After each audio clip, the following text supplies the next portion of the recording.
Mga igsuon mayong adlaw kanatong tanan. Karon adlaw na usab nga Sabado, sa 11 sa bulan sa Nobyembre sa tuig 2023. Ug karon mga igsuon aniya na kita sa ikakatlo ag usa nga semana sulod sa tuig.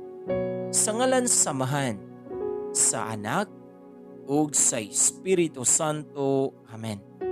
Ang Ebanghelyo kinutlo gikan sa basahon sumala ni San Lucas.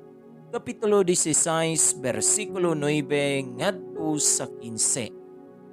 Si Jesus mingon sa iyang mga tinunan, "Pagbaton kamong mga higala, pinaagi sa mga bahandi nining kalibutana, aron ining kahurot na niini, dawaton kamo didto sa walay katapusang puloy-anan.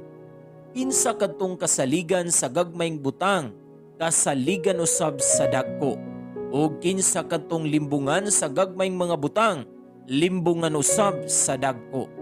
Busa kung kamo dili kasaligan sa inyong paggamit sa bahandi ning kalibutana, kinsay mo piyal kaninyo sa tinuod nga bahandi?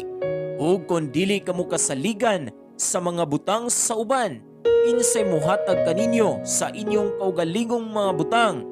Walay tao nga mahimong ulipon sa duha ka agalon, kay mahitabo gayod nga iyang dumta ng usa ug ang usa iyang higugmaon.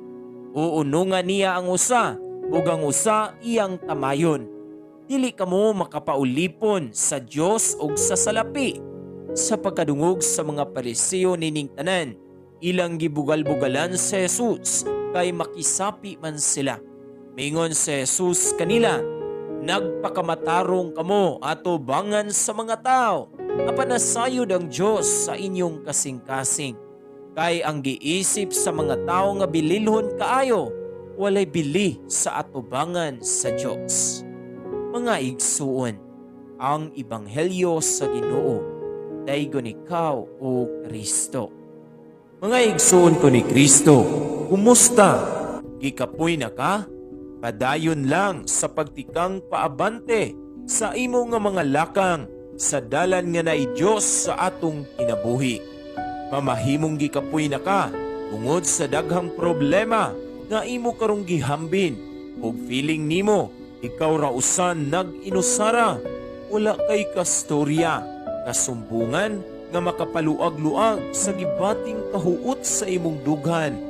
Igsuon ko ni Kristo, ayaw bayag buhi sa kutay sa pisi nga nagsumpay sa atong pagtuo ug pagsalig sa Dios.